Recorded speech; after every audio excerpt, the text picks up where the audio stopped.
Lucas 10, eu leio de 1 a 12 e depois 17 a 20. Diz assim o texto sagrado: Depois disso, o Senhor escolheu outros 72 discípulos e os enviou adiante, 2 a 2, às cidades e aos lugares que ele planejava visitar. Essas foram suas instruções: a colheita é grande, mas os trabalhadores são poucos. Orem ao Senhor da colheita, peçam que ele envie mais trabalhadores para os seus campos. Agora vão e lembre-se de que eu os envio como cordeiros, outras versões, como ovelhas no meio de lobos. Não levem dinheiro algum, nem bolsa de viagem, nem um par de sandálias extras, e não se detenham para cumprimentar ninguém pelo caminho. Quando entrarem numa casa, digam primeiro que a paz de Deus esteja nessa casa. Se os que vivem ali forem gente de paz, a bênção do Senhor permanecerá. Se não forem, a bênção voltará a vocês. Permaneçam naquela casa e comam e bebam o que lhes derem, pois quem trabalha merece o seu salário. Não fiquem mudando de casa em casa. Quando entrarem numa cidade e ela os receber bem, comam o que lhes oferecerem. Curem os enfermos e digam-lhes: ora, o reino de Deus chegou até vocês. Mas se uma cidade se recusar a recebê-los, saiam pelas ruas e digam: limpamos de vossos pés até o pó dessa cidade, em sinal de reprovação. E saibam disso, o reino de Deus chegou. Eu lhes garanto que no dia do juízo, até Sodoma será tratada com menos rigor que aquela cidade. 17. Quando os 72 discípulos voltaram, relataram com alegria: Senhor, até os demônios nos obedecem pela sua autoridade. Então ele lhes disse: eu vi Satanás caindo do céu como um relâmpago. Eu lhes dei autoridade para pisarem todo o poder do inimigo, sobre as cobras e escorpiões, sobre todo o poder do inimigo. Nada lhes causará dano. Mas não se alegrem porque os espíritos imundos lhes obedecem. Alegrem-se porque os seus nomes estão registrados no céu. Leia comigo o versículo 20, a uma só voz. Mas não se alegrem, porque os espíritos imundos lhes obedecem. Alegrem-se, porque os seus nomes estão registrados no céu. Aleluia. Feche seus olhos. Obrigado, Senhor, por essa porção da Tua palavra. Nós oramos mais uma vez, rogando a Tua bênção e pedindo que o Senhor fale ao nosso coração. A Tua voz é poderosa, a Tua voz pode despedaçar o nosso coração duro. E a nossa oração é que o Senhor quebrante o nosso coração, fale ao nosso coração, transforme o nosso coração e que a nossa mente seja transformada por Cristo Jesus. Que Teu Espírito tenha total liberdade a falar em nossos corações. Que possamos, nesse momento, inclinar o nosso ouvido para ouvir a Tua santa verdade.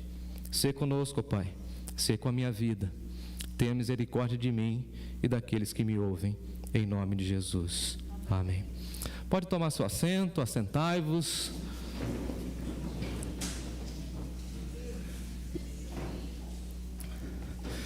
Hoje eu quero falar um pouco sobre alegria. Alegria. Tem algumas coisas na vida da gente que traz alegria. Tem algumas notícias que trazem alegria. Tem algumas fotos que trazem alegria. Tem algumas músicas que trazem memórias de alegria. Tem algumas pessoas que trazem alegria. Tem alguns sorrisos que trazem alegria. Tem algumas lembranças que trazem alegria. Tem memórias boas no nosso coração que trazem alegria. Tem alguns cheiros que trazem alegria. Tem algumas mensagens que trazem alegria. Tem alguns gestos que trazem alegria.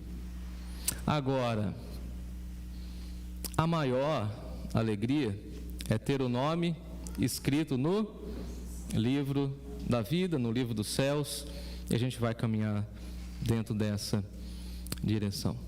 Nós estamos diante de uma passagem extremamente importante, quando Jesus envia os seus discípulos para que eles vão adiante de Jesus, preparando o caminho. Eu gosto muito dessa passagem, porque ela é chamada da missão dos 70, e nós temos aqui o registro de que Jesus envia 72 discípulos em uma grande missão. Nós pensamos que o ide de Jesus é somente mais no final do ministério de Jesus, mas aqui nós temos Jesus enviando os seus discípulos ao mundo, e mais especificamente neste primeiro momento, Jesus aqui está enviando os discípulos para as ovelhas perdidas da casa de Israel, para cumprir a profecia que diz que ele viria primeiro para os judeus e depois para os gentios. Haja vista que João, o evangelista, o apóstolo, vai dizer para nós que ele veio para os seus e os seus não o receberam, não o acolheram. Então veja que nesse primeiro momento, na agenda do reino de Deus, os discípulos saem percorrendo as ovelhas perdidas da casa de Israel, os próprios judeus que haviam se desviado da mensagem que o Senhor já havia revelado em seus corações. É muito interessante, porque o texto vai mostrar para nós que Jesus envia os seus representantes, e nós precisamos sempre lembrar que nós, como os discípulos dele, nós somos representantes dele aqui na terra. A expressão de Paulo, por exemplo, é que nós somos embaixadores do rei. Nós estamos aqui representando uma outra nação, e aí nesse sentido nós temos dupla cidadania. Somos brasileiros porque aqui nascemos, mas o nosso coração é de uma outra pátria, da pátria, segundo Paulo, que está para além dos céus, e o Apocalipse vai dizer para nós que essa nossa pátria que nós tanto ansiamos é a Nova Jerusalém. Então nós temos essa dupla cidadania.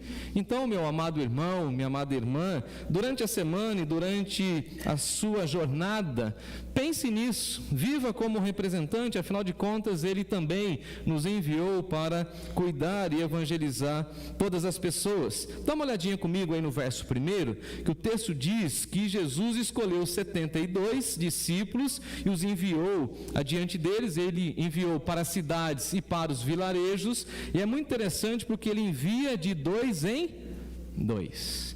E às vezes nós queremos subestimar a tática e a técnica de Jesus, e na evangelização nós precisamos sempre andar com um parceiro, as irmãs com uma parceira. Por exemplo, um está pregando, falando, e o outro está fazendo o quê? Orando e vigiando. Quando nós vamos evangelizar pessoas, né, Mário, em situação de rua, o que a gente faz? Como que a gente olha? Ora. De olho aberto. Porque você não sabe se o cara tem um punhal, um calibre, você não sabe. Ou ele está deitado lá quando a gente sabe fazer evangelismo de morador de rua, o cara está deitado lá no tapetinho dele lá, nos esqueminha dele lá. Você vai chegar bem pertinho dele lá, eu quero dar um abraço em nome de Jesus. Ele tem alguma coisa lá, ele sempre tem. Vai de 2 em 2. Vai sair no evangelismo, vai como? 2 em 2. Por que são 12? Porque são duplas. E a gente, às vezes, no reino de Deus, queremos fazer as coisas de maneira solitária, e isso é errado, isso é uma afronta ao Senhor. O que Jesus está ensinando aqui para nós é que no reino dele nós precisamos de parceria, nós precisamos de ajuda, nós precisamos de apoio, nós precisamos de suporte. Então vão de 2 em 2. Dá uma olhadinha no verso 2, que aí o texto vai dizer para nós que Jesus começa a dar algumas instruções. E a primeira instrução, que eu acho muito incrível que Jesus passa, é o seguinte: olha, a colheita é grande, mas poucos são os trabalhadores. Veja comigo, tem muito trabalho e tem pouca gente para o trabalho. Você conhece essa realidade? Sim ou não? Como que é o reino de Deus? Muito trabalho e muita gente, né? multidões evangélicas, e na hora do serviço, na hora da prática cristã, pouca gente. Veja que Jesus está falando o seguinte: a seara é grande, a colheita é grande, e se nós tivéssemos mais trabalhadores, nós teríamos uma colheita exponencial muito maior. Agora, o problema é que nós temos pouca mão de obra, pouca gente com a disposição de abraçar o Evangelho e seguir adiante. Quem aqui teve algum momento de contato com o contexto rural? Tem uns que tem e fica bravo. Responde aí. Quem aqui conhece arado? Arado? Conhece arado? O arado vai lá no jumentinho ou no cavalo, correto? Hoje é tudo máquina, né? O agro-show, o agronegócio, tá? Hoje é diferente, mas lá na minha época, coloca no coitado lá tinha um nome lá, meu avô tinha um nome, te coloca lá no coitado do sujeito lá, não pode bater muito, senão ele sai correndo. Vem com ele assim, boa, a gente vem controlando ele assim, não é? Pega o arado, enfia o arado na terra e vai segurando o arado firme. Quando o animal tenta sair um pouco fora, o que a gente faz? Ô meninão, aí você fala o nome dele, puxa ele e vai segurando o arado. Você tem que controlar o animal e segurar o arado. E aí Jesus vai falar o seguinte: quem põe a mão no arado não pode olhar para trás. Quando olha para trás, como que fica o risco do arado? E depois vai dificultar a colheita. É difícil. Não estou falando que é fácil, mas nós precisamos olhar para frente. Nós precisamos ver aquilo que Deus está vendo. Nós precisamos pensar e sonhar aquilo que Deus já está sonhando. Agora, uma pergunta: Deus está trabalhando em muitos corações aqui na cidade de Sorocaba? O Espírito Santo está falando em muitos corações da cidade de Sorocaba? Agora, nós precisamos de mais trabalhadores para a seara. Quantas crianças nós temos recebido aqui? Precisamos de mais trabalhadores para a sua seara. Um pouco mais de um ano atrás, nós tínhamos quantos adolescentes, Lucas? 3, 2, 4. Agora eles enchem a minha sala lá. Pensa numa coisa bonita. 10, 12. Esses dias eu cheguei aqui num sábado, aí eu estava ouvindo música. Cheguei aqui, a Marina tinha 3 alunos aqui na bateria. Parabéns, viu, Vanessa, pelo trabalho na música. 3 aqui na bateria. Falei, nossa, tá bacana, hein? Fui ali na cozinha, o Emerson também. Depois, Rafael lá com 3, 4 meninos lá. Violão, contrabaixo, não sei o que vocês estão invertendo lá. Falei, preciso pegar um negócio na minha sala. Eu fui subir na minha sala, o gabinete, pastor, minha sala, que arrogância, né? Sala da igreja, meu gabinete, minha sala, não é nada meu, tudo é de Deus. Fui subindo aquelas escadas, aí eu ouço um som. Mariana estava lá dando aula para as meninas, 2, 3 alunas, 10 adolescentes num sábado de manhã estudando música. Eu falei, precisamos de mais gente. Precisamos ensinar instrumento de sopro, de corda, de violino. Imagina o violino. O violino faz a gente chorar, né? Quem gosta de violino? Eu gosto de violino. Instrumento de sopro igual o Renato. É outro que faz eu chorar. Esse daí, saxofone. Eu fico ali de vez em quando perto do Renato. Nossa, tenho vontade de chorar. Imagina que uma orquestra tem muito trabalho, tem muita colheita, mas tem o quê? Poucos trabalhadores. Veja a segunda realidade da obra de Deus. A oração é a nossa forma de suplicar ao dono da seara. Sabe qual que é o nosso problema? A gente reclama para os outros. Tem pouca gente, né, para trabalhar. É difícil, né? O povo não se envolve. É difícil. Agora, eu sou daquela época que as grandes empresas da minha cidade, eu vou denunciar aqui a idade dos irmãos, é para dar risada, hein? Não é para ficar sério, não. Dá risada aí. Que lá antigamente, como a gente procurava emprego? A gente pegava o jornal, essa é minha época, classificados, ia dar uma olhadinha lá, na minha cidade, pegava a bicicletinha, ia nas frente das fábricas, e lá na frente das fábricas tinha uma placa assim, ó, há vagas, aí estava lá, torneiro mecânico, e aí tinha as vagas, dá vontade de colocar uma placa dessa lá fora, há vagas para quem quer servir o reino de Deus. Só que eu pensei, não, está errado, não vão pedir não, porque vai que a gente pede e vem pessoas desqualificadas para o serviço e vai destruir o nosso trabalho. Não vamos fazer isso. Natália, sabe o que a gente vai fazer? Diretoria da igreja que me acompanha, sabe o que a gente vai fazer? Nós vamos orar. Qual que é a regra de Jesus? Roguem ao Senhor da seara que mande mais trabalhadores para a sua. Quem aqui acompanhou a igreja na pandemia? Quem? Que tempo difícil, hein? A gente saía daqui assim de língua de fora, lembra, Lucas? Agoniado, falei, gente, que loucura! E nós orávamos como? Deus, traga gente para a nossa equipe. Quantas vezes, Lucas, você ligava o computador, mexia na câmera, eu ia lá, e a gente falava, gente, precisa de equipe. E Deus foi enviando equipe, e hoje a gente tem músicos, e aí nós precisamos aprender essa lição. É rogar ao Senhor que mande mais trabalhadores para a sua seara. Agora veja que Jesus dá um alerta muito interessante aí no versículo 3, porque Jesus fala o seguinte, olha, o primeiro alerta é, o mundo é hostil. Repete comigo aí, vai. O mundo é hostil. Eu envio vocês como ovelhinhas, cordeirinhos no meio dos... Tem perseguição, tem luta. Todo mundo quer devorar a gente ou não? Vai falar mal da gente porque a gente é crente? Vai. Vai fazer calúnia sobre nós? Vai. Vai falar mal da nossa vida, do nosso comportamento? Vai. Lá no seu trabalho você vai ser devorado pelos incrédulos? Vai. Mas você é enviado como ovelha. E sabe qual é o nosso problema? A gente reclama demais. Você concorda comigo? Você acha que o povo reclama muito? Temos um outro padrão de ovelha, Jesus. Ele foi entregue como ovelha muda.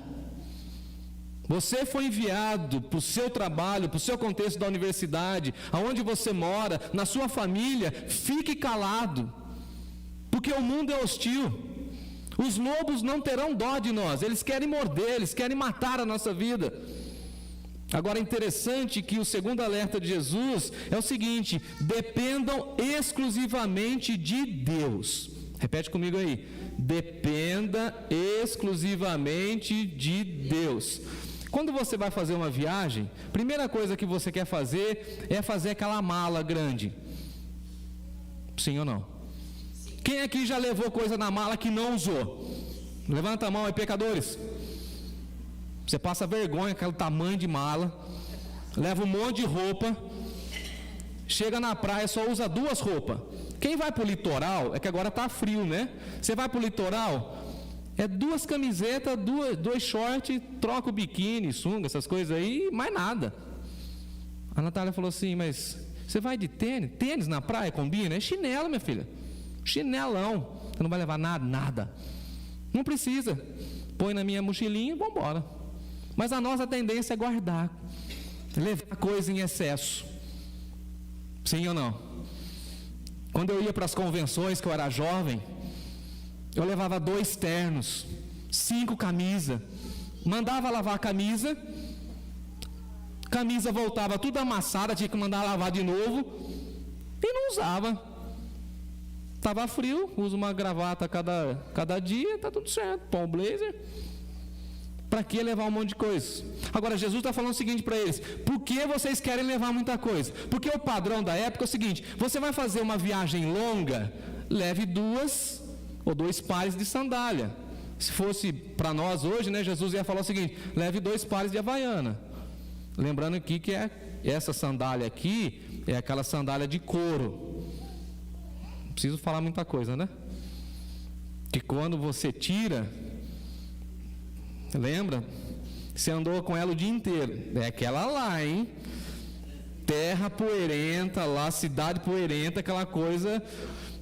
Eu tenho até uma ilustração aqui, mas acho que vou deixar para outro dia. E aí Jesus fala o seguinte: não leve sandália extra, não leve nem bolsa e não leve dinheiro. Que se você levar dinheiro, se você levar seu cartão de crédito, quando você tiver um apuro, você vai lá e falar assim: passa o débito. Agora, se você não levar dinheiro nessa sua missão, você vai ter que pedir a mim, a Deus, e Ele vai conceder a você. O que Jesus está ensinando para eles é o seguinte: na missão de Deus, dependa de mim exclusivamente. Vá, mas vá na dependência de Deus. Vá na confiança de que Deus vai suprir todas as suas necessidades. E Deus supre ou não? Supre ou não supre? Posso contar um pouco da minha história? Eu comecei a estudar teologia, eu tinha 12 anos. Comecei a pregar com 12 anos. Li tudo. Mas a gente era muito simples. E aí mamãe me deu de presente a biografia de Billy Graham. E eu era apaixonado por Martin Luther King. Consegui de um amigo um livro dele, os sermões de Martin Luther King transcrito. Um livro já velho, todo meio caindo as páginas. Falei: Jefferson, está meio abandonado, você quebra? Você? Lógico que eu quero. Papel contact, lembra? Passei na capa, lindão.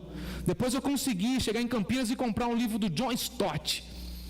Em a minha biblioteca era 4 livros. E todo mundo achava que eu tinha uma biblioteca fantástica, grandíssima.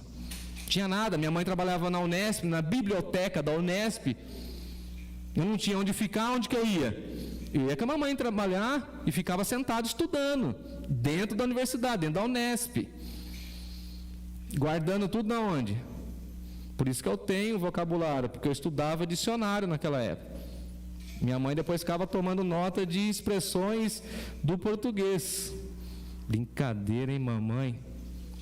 Fui para Campinas, aí já tinha 20 e poucos anos, já passou 10 anos. E minha biblioteca? 4, 5 livrinhos só. Cheguei no seminário, Lucas, com 4 livros, Rafael. Meus amigos tiravam sarro de mim lá no... onde que a gente dormia lá no... esqueci o nome agora. Não, tem um nome específico lá no seminário, esqueci. É tipo um alojamento. Ô Jé, você só tem isso aí? Como você prega? No poder do Espírito Santo. Mas um dia eu terei uma biblioteca. Aí a vida passou. Aí, semana retrasada, um pastor de uma igreja que não é da nossa denominação, aqui da cidade, falou assim: posso mandar um menino aí para você? Conversar com você? Pode. Aí o menino veio, né? Posso conversar com o senhor? Achei tão engraçado, senhor. Pode. Aí perguntou um monte de coisa, perguntou de livro, anotou e tal, não sei o que, tal. Posso tirar uma foto na sua biblioteca? Pode. Falou: nossa, você deve ser um cara muito estudado. Você deve ter tido muito investimento, né? O menino, coitado, tem uns 20 e poucos anos. Fico imaginando quantas pessoas que investiram na sua vida. Como você fez para chegar nessa biblioteca? Ele estava olhando a biblioteca minha do gabinete. E eu fiquei pensando só. Ele não sabe que eu tenho livro na casa onde eu moro, no meu escritório, que a Natália nem entra lá. Até no banheiro da minha casa tem livro. Chega livro toda semana que eu compro. E tem mais na casa pastoral. Quem já foi na casa pastoral viu lá que tem um cômodo só com livros. E ele falou assim: mas então você é rico. Eu falei: deixa eu contar a minha história para você, menino. Quando eu era seminarista, que eu dormia lá na rodoviária, em cima dos bancos lá, e ficava contando moedas para poder trabalhar e poder pregar nas igrejas. Você sabe onde que eu estava? Estava trabalhando, estava servindo. Você sabe que eu tive 2 empregos? Você sabe que eu tive a misericórdia de Deus na minha vida, em que 2 pastores idosos da cidade de Campinas se agraciaram por mim, e no último suspiro da vida falou assim para suas esposas: doe a minha biblioteca para o pastor que vai começar. E qual deles? Esse menino aí talentoso, Jefferson Rodolfo. Recebi a biblioteca de 2 pastores. Dia desse, o pastor Júlio esteve aqui entre nós, lembra? Aí foi a minha medalha de honra, né? O pastor Júlio falou assim para mim: meu filho, engraçado que era todo sério, né? O tempo inteiro: meu filho, você precisa me visitar. Vá lá em casa e metade da minha biblioteca eu quero entregar em suas mãos. E eu tentei mostrar isso para o menino, que a gente não precisa de recurso, irmãos. Deus é o dono de todo o recurso e Ele supre. Eu já dormi na rodoviária, hoje eu não preciso mais. Deus supriu, Deus cuidou, Deus protegeu. E Deus vai cuidar de você. Pare de ficar lamuriando, pare de ficar reclamando. Agradeça a Deus, ore a Deus e peça que Deus supra todas as suas necessidades. E Ele vai suprir. Se você tem fé, Ele vai cuidar de você, no reino e fora do reino. E esse menino olha para mim e fala assim: posso ver seus diplomas? Eu todo constrangido. Eu falei: meu filho, o evangelho não é isso. Você é o primeiro vocacionado que quer ver diploma. Não quero mostrar para você diploma. Quero mostrar foto de gente batizada, famílias restauradas pelo poder do evangelho. Não é isso. Então Jesus está falando assim: não leva dinheiro, não confie no seu dinheiro, não leva a bolsa, para você não ficar armazenando coisa e comprando badulac aí durante a jornada. Porque a gente vem de uma viagem cheia de souvenirs, né? É souvenir que chama? Eu falei com um sotaque bem caipira, né? Não é assim que fala. A Flávia que é a mulher da viagem. A Flávia se esconde de mim. Como que chama? Souvenir aí, mulher? Souvenir mesmo? É que esse sotaque mesmo assim? Souvenir. Eu saio com a Natália, toda cidade que a gente vai, a gente gosta de dar uma voltinha de Fusca, quer comprar aqueles negocinhos para pôr na... Quem foi em casa já viu a minha geladeira, né? É que nem aquelas coxas de retalho de antigamente. Tem que trazer alguma coisinha. E ele fala o seguinte: não perca o foco. Não é para vocês ficar cumprimentando ninguém.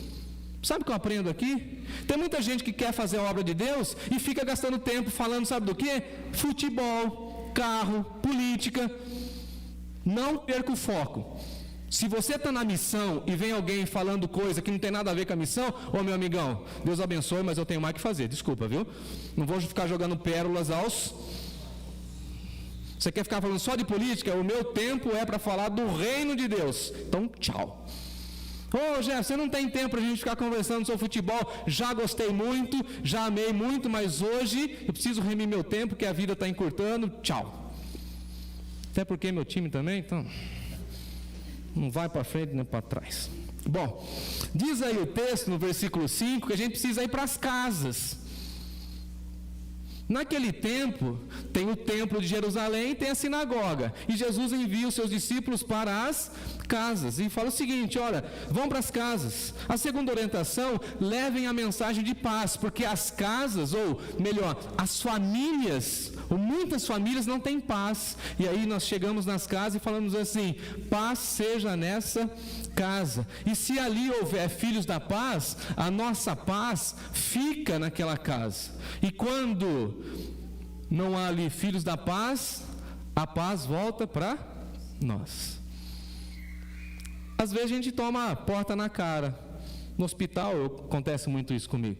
Estou lá fazendo meu trabalho de capelão, bato na porta: olá, bom dia, tudo bem? Eu sou capelão, vim aqui fazer uma visita, orar com você, saber como está o seu quadro clínico. Posso? Aí, 90%. Claro, seja bem-vindo. Pode cantar? Eu começo a cantar, né, Natália? Aí tem umas pessoas lá que confundem as coisas. Pode cantar Menino da Porteira? Eu falo: não, a gente canta outra coisa. Aquela bonita lá debaixo dos caracóis, não, a gente veio falar da alegria de Jesus, né, Natália? Só uma vez que eu cantei uma música sertaneja para um senhor lá, num contexto específico lá, mas deixa para lá essas coisas. A gente chega lá trazendo mensagem de paz, e de vez em quando, bato na porta, a pessoa: não quero, vai embora. Aí a psicóloga do hospital: ô pastor, sabe o que é? Nem precisa falar, não fico abalado. Não está me negando e não está me recebendo, está negando o Cristo, o qual eu trago uma mensagem. Eu sou mensageiro, sou carteiro, vim trazer a mensagem. Eis aqui a mensagem. Não quer passar bem no dia do juízo? Não tenho parte contigo.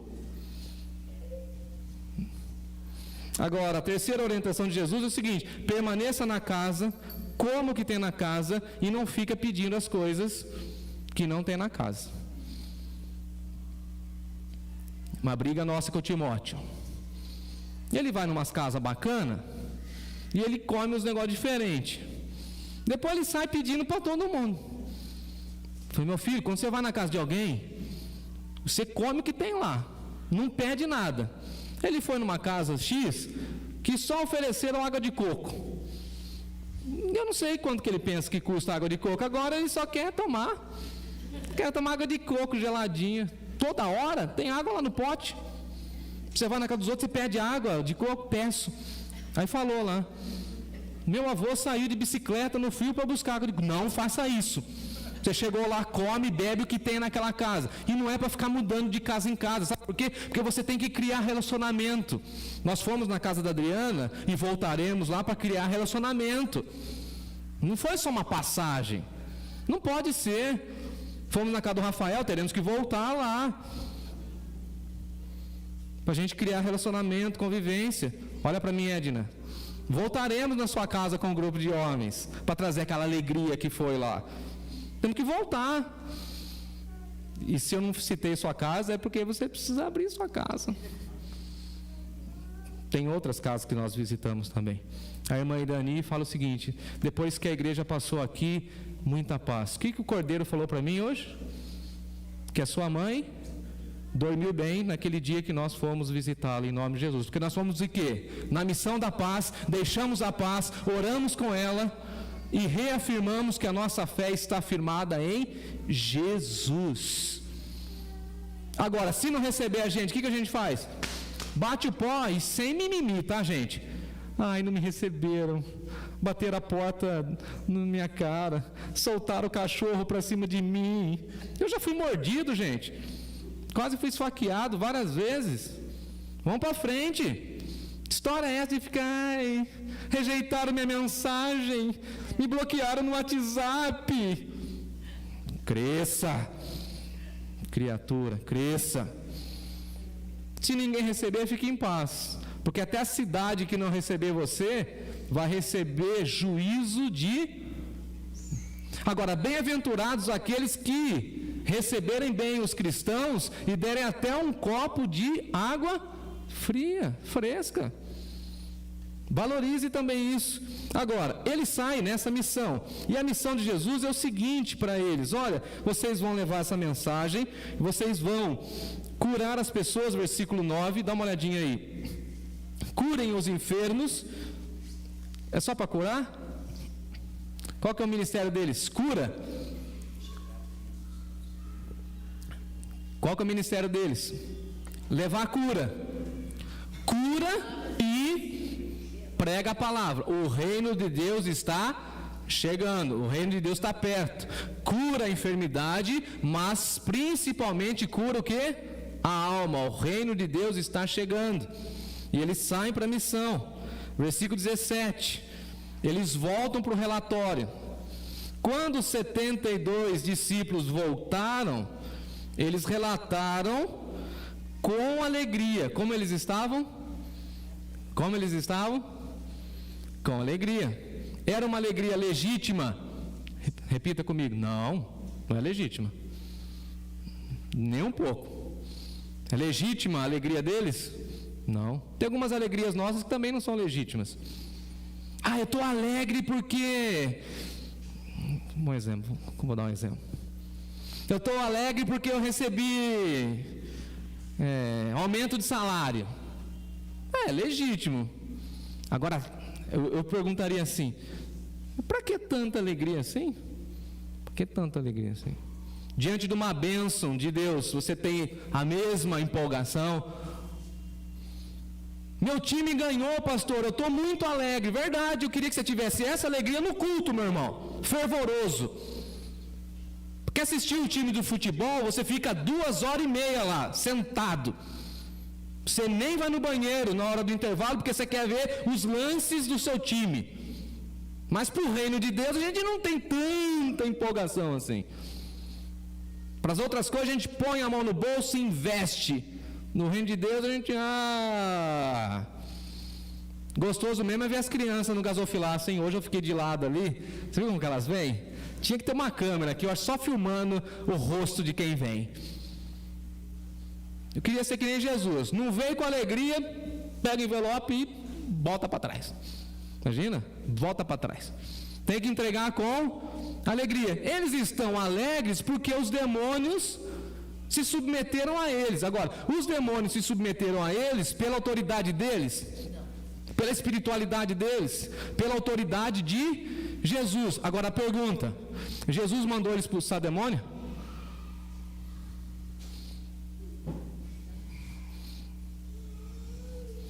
Tinha autoridade para expulsar demônio? Tinha. Podia expulsar demônios? Podia. Mas a maior alegria deles não deveria ser essa. O que Jesus está ensinando, falando para os seus discípulos, é o seguinte: nós precisamos realinhar a visão. Expulsar demônios é importante, sim. Curar as pessoas é importante, sim.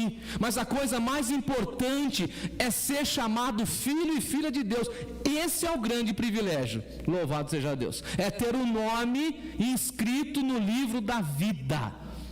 Ninguém, nem o Satanás, pode rabiscar o nosso nome daquele livro. Quem é da minha época que lembra daquele corretivo branquinho que a gente passava? É da sua época, hein? Quem lembra? Como que chamava? Errorex, é esse assim que chamava? Aí quando a gente errava, a professora falava assim: vai lá passar o branquinho. A gente passava o branquinho e escrevia depois de novo em cima. Deus vai deixar o Satanás ou os seus anjos entrar no céu e falar assim: deixa eu ver o livro aí. Vai. Dia desse a gente precisava, como diretoria, registrar uma ata, e o Fábio, da nossa igreja, está morando em Capivari. A gente precisava encontrar no cartório da cidade, onde ele tem firma aberta. Fazia alguns anos que o Fábio não fazia nenhuma movimentação, tal, não sei o quê, e procura aqui, procura lá, e procura e não acha. Ele falou: tal lugar, eu fui em 3 lugares e tal, para conseguir achar a localidade onde... Aí a moça vem assim: é esse moço aqui, tinha a fotinha do Fábio, é esse moço aí, essa assinatura dele, é essa assinatura, conheço, ele é meu tesoureiro, é esse mesmo.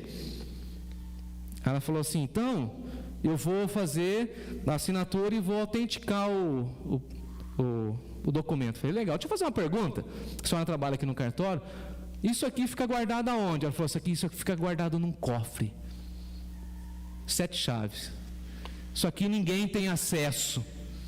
E eu só tenho acesso nesse horário pela permissão do meu trabalho. Falei: entendi. Então o nosso nome escrito no livro da vida lá no céu, ninguém vai tirar. E essa deve ser a nossa alegria, a maior alegria. A finalidade central da nossa missão é anunciar o reino e não ficar fazendo outras coisas. E nem nos alegrarmos naquilo que Deus está fazendo por nosso intermédio. Pode curar? Pode. Pode expulsar demônio? Pode. Mas essa não é a causa central. Não podemos falar, por exemplo, do nosso prédio. Temos que falar de pessoas transformadas pelo poder do Evangelho. Não podemos falar do nosso orçamento, mas temos que falar com alegria do nosso investimento na obra missionária. Louvado seja Deus. Não podemos falar que nós estamos fazendo alguma coisa no reino. A nossa mensagem é diferente, é que Deus, pela sua misericórdia, está nos usando no reino de Deus. Nós não somos obrigados a fazer nada, mas nós somos impulsionados pelo amor de Deus e fazemos a obra de Deus como grande privilégio. Uma pessoa me perguntou essa semana: qual que é o peso de ser o pastor? Eu falei: gigantesco. E você pretende abandonar? Eu falei: não. Privilégio. Privilégio. Ele falou: qual que é o privilégio? De ver uma família reconstituída, de ver uma criancinha que me ama e fala assim: pastor, hoje de manhã, né? Você vai sair de férias? Eu vou. Você não tem férias na escola? Tem. Também tenho férias, vou sair de férias. Não gostei não, vou reclamar. Pode reclamar lá, com a Marilisa, com a William, diretoria, pode reclamar. Como que vai ficar a igreja? Normal. Só você vir aí semana que vem, tem aula, tem não sei o quê, já comprei suco, já está tudo aí, vem aí. Não, mas você não vai estar aí. Eu vou dar um abraço em quem? Dá um abraço no Lucas, no Rafael, os futuros pastores da igreja, está tudo certo. Não, mas vai faltar você. Eu sei, mas não posso te levar junto nas férias, né? Fazer agora, terça-feira, já 14 anos de casado, né? Pô, vou dar um rolê, né? Timóteo já está fora de casa. William, mandei lavar o carro. De antigamente, querido, Fuscão azul, 71, azul diamante, 1500, original, engate rápido na alavanca. E vou subir a serra, vou lá para Minas.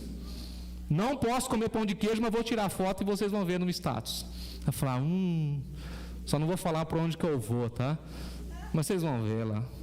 Mas eu vou lembrar de vocês quando estiver lá, curtindo com a minha esposa.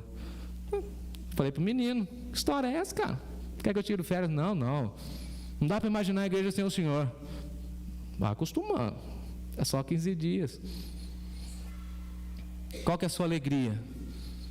Aí ele falou, a minha alegria é poder te abraçar. Aí eu falei para ele, meu filho, sabe qual que vai ser a minha maior alegria na sua vida, meu filho? Aquele catatalzinho olhando para mim. Pode falar, pastor.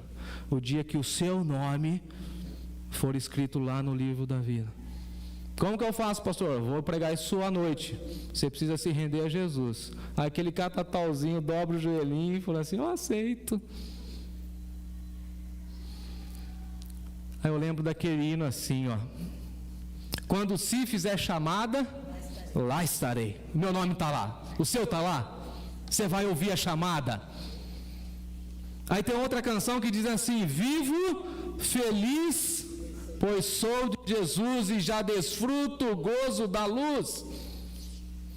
Não sou feliz pelo ministério que realizei, pela família que tenho, pela biblioteca, pelos livros, nada disso. Eu sou feliz porque eu sou de Jesus e o meu nome está escrito no livro da vida. Jesus mesmo falou, pelos frutos conhecereis. Muitos dirão naquele dia, Senhor, em teu nome profetizamos, cantamos, pregamos. Jesus vai falar o seguinte, não vos conheço. Termino a minha fala dizendo, o mundo diz que sucesso é ter dinheiro, fama, vida luxuosa, enquanto Jesus diz para nós que sucesso é ouvir Jesus falando assim, vinde benditos do meu Pai, o seu nome está aqui no livro da vida. Louvado seja o Senhor. O meu está lá, eu espero que o seu também. E muitos outros precisam ser agregados nesse livro que está arrolado nos céus.